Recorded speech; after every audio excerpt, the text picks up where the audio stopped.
I, 28M, am currently sitting in my truck, staring at a jewelry box that represents 3 months of overtime and a future that just went up in smoke.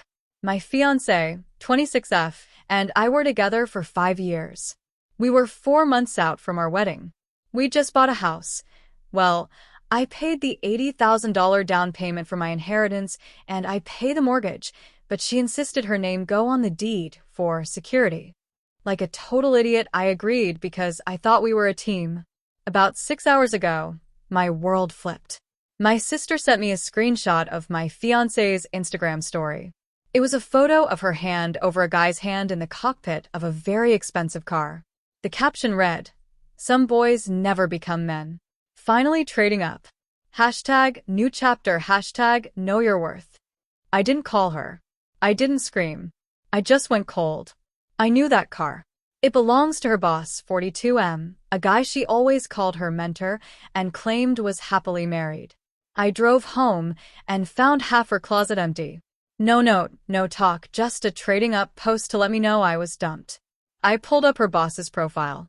He's one of those hustle culture guys who posts about his queen wife constantly. His wife is actually a high-powered partner at a big-name law firm in the city. She's also 8 months pregnant.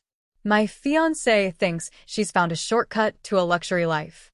She has no idea I know exactly who this guy is. I went to our engagement photo on my feed, the one from the beach, where I'm on one knee. I hit share to my story and wrote one word: congratulations. Then, I tagged her boss's pregnant wife. I also tagged their HR department and her mother. Within minutes, my phone was melting. My fiancé called 10 times in a row. I ignored them all. Then the text started. "Delete that now.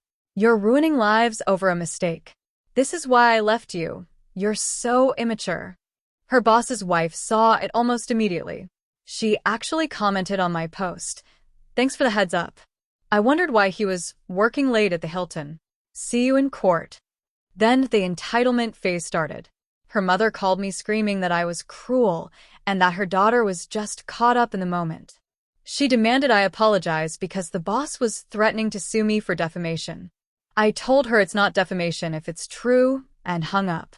I went straight to a real estate lawyer. Since we aren't married, this is a partition by sale situation. My ex-fiancé was already telling people she was going to force me to sell the house and give her half the cash, about $100,000, even though she hadn't paid a cent toward the mortgage or the down payment.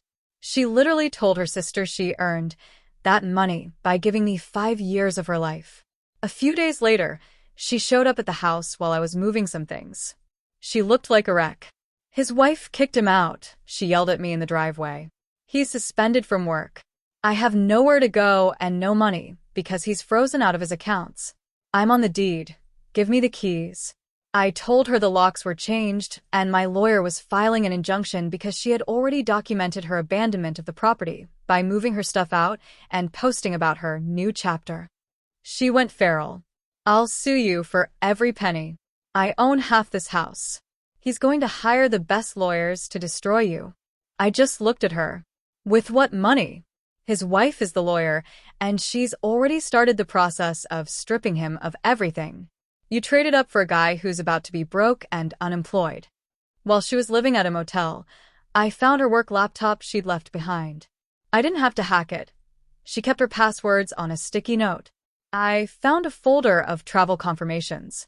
She'd been going on business trips, with her boss paid for by the company credit card, but then she was also submitting those same receipts to the company for personal reimbursement. She was double-dipping and embezzling money from her firm, about $22,000 over the last year. We had a settlement meeting at a coffee shop. She showed up with her boss. He looked like he'd been sleeping in his car. He slid a paper across the table and told me to sign the house over to her and sign an NDA about his personal life, and he'd drop his defamation suit. My ex-fiancé smirked and told me to just go back to my little dirt piles at the construction firm. I didn't sign. I slid my folder across the table. "Here's the deal," I said. "You sign this quitclaim deed right now, giving up all interest in the house. You also sign a statement admitting you contributed nothing to the equity." "Or what?" she laughed. Or, I take this folder to the district attorney. It's a full record of your travel fraud. $22,000 is a felony. And since your boss here authorized the trips on the corporate card, he's looking at conspiracy charges. The silence was incredible. The boss turned on her instantly. Sign it, he snapped. I'm not going to jail for your shopping habits. She was sobbing as she signed the house back to me. She realized the guy she traded up for would throw her under a bus to save his own skin in a heartbeat. I filed the deed that afternoon. The house was 100% mine. I still sent the documents to their HR department anonymously, though. I never promised I wouldn't. They both got fired. The boss lost his house and most of his assets in the divorce because his wife was relentless. My ex-fiancée had to move back into her childhood bedroom in her parents' basement. I sold a house, took my $120,000 profit, and moved a few states away to start my own business.